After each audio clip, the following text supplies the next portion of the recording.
YouTube video.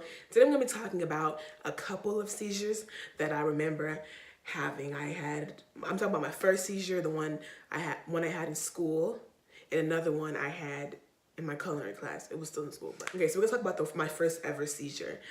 My first ever seizure, I was downstairs in my house, and I was in the dining room with my mom and my sister. My sister was showing me a video of like a little fashion video she made of me, and then next thing you know, all I remember is getting hot, and I fell back and I blanked out, and I don't know what happened. And then next thing you know, once I came back conscious again, it had to have been about like 5 or 6 minutes afterwards. My sister, I was on the floor, and I'm like, how am I on the floor? And then I'm trying to get up, and I almost fell. I almost fell back on the floor. And my sister's like, no, stay down, stay down, stay down. My sister's crying. My mom's crying. And my mom was on the phone with the paramedic. Somebody was on the phone with paramedics. I was like, I don't know what happened to her. She passed out, blah, blah, blah, blah, blah. And they're like, stay down, stay down, stay down, stay down. And next thing you know, it was some fine paramedics, okay? There was some white men, but they was fine. You know what I'm saying? Like, these white chocolate, they be showing out now, but there was some fine paramedics. Always fine, sorry, but there was some fine paramedics that was coming in. He was asking me who the president was on my birthday and stuff like that, just all of that. And then I got to the hospital. I had no clue what happened. I asked them, what if I got in the ambulance? I was like, what happened? They were like, oh, you just called, said a 17-year-old girl had a seizure or something like that, or she passed out or something like that. He just said it so casually. I'm like, what? What? I'm like, why is my mouth bleeding? My mouth was all bleeding. I'm like, there's no way. My mouth was bleeding. I was in pain. I was sore because I fell on my body, clearly. Well, I fell on my elbows and stuff like that. I was so in pain. And then I stayed home from school for about like a whole 2-3 days because I was so tired from that. Like, them seizures making you tired. Like, y'all just don't know. Like, it makes you tired, makes you weak, makes you fatigued. You know, one of my other seizures that happened in school, I was in my algebra class, and then I turned around. I remember I turned around and I leaned on my friend's desk, and then I think I was talking to her, asking her for a pencil or something, and then that's all I remembered. I think she thought I was playing because I was just like this, and I started going like, That's the seizure noise that I make whenever one seizure. I go, And I think she thought I was playing with her, but I wasn't playing. I was having a seizure, and all of a sudden I fell to my right in my desk.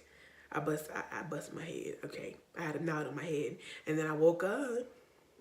My mouth was bleeding. And then whenever I woke up, I was on the thingy the paramedics have. The thingy the paramedics have for I don't know what you call it, but I was on that thing. I was all the way upstairs because my algebra class was upstairs in high school, and I was on the thing that was carrying me downstairs. And them paramedics are strong. They was carrying me downstairs in the thing, and they took me to the hospital, and all I did was just sit there because by the time I was already on medication, so they couldn't do nothing about it at that point, but just let me sit there until my mom got there. We still got charged though. The last seizure, this one was the scariest one I had. This one was a slight seizure. I remember I was in my culinary class, and all of a sudden I started feeling nauseous, and I told my friend to call my mom. Like, I constantly told her. I remember I told her to call my mom, and she was confused. She didn't know what was going on. I was having a seizure, and then all of a sudden I got up and I went to where, because we was in the classroom, and I told her to call my mom, and all of a sudden I got up and I went into the kitchen, the lab where we cook at, and I started measuring out eggs and sugar. I was legit unconsciously measuring out eggs and sugar in the dark. I was in the dark measuring out. That was so scary because it's like, I don't know, like, it was scary. It was like you was in the kitchen by yourself in the dark measuring out sugar and eggs. I was like, y'all are lying, because I don't remember that. I mean, I remember it now that I think about it, but I didn't remember it in the moment. And then my mom had to come. I don't know where she was at, but she had to come pick me up from the college, and I stayed home once again for about a good 1 to 2 days. So yeah, having a seizure, I don't feel anything. The only pain I feel is afterwards, whenever I'm sore. Afterwards, that's the only pain I feel from the seizure in general, and whenever my tongue spit up. But other than that, I don't feel anything. And then I just feel the disappointment after, whenever it's just like, dang, not again. That's just the main things that I feel afterwards. It's sad. Like whenever I'm just like, dang, not again. Like, what am I doing wrong? Blah, blah, blah, blah, blah. Yeah. That was my YouTube video, you guys. Hopefully you liked it. Give it a thumbs up. Like, comment, share, subscribe. And I will see you guys in my next video. Bye.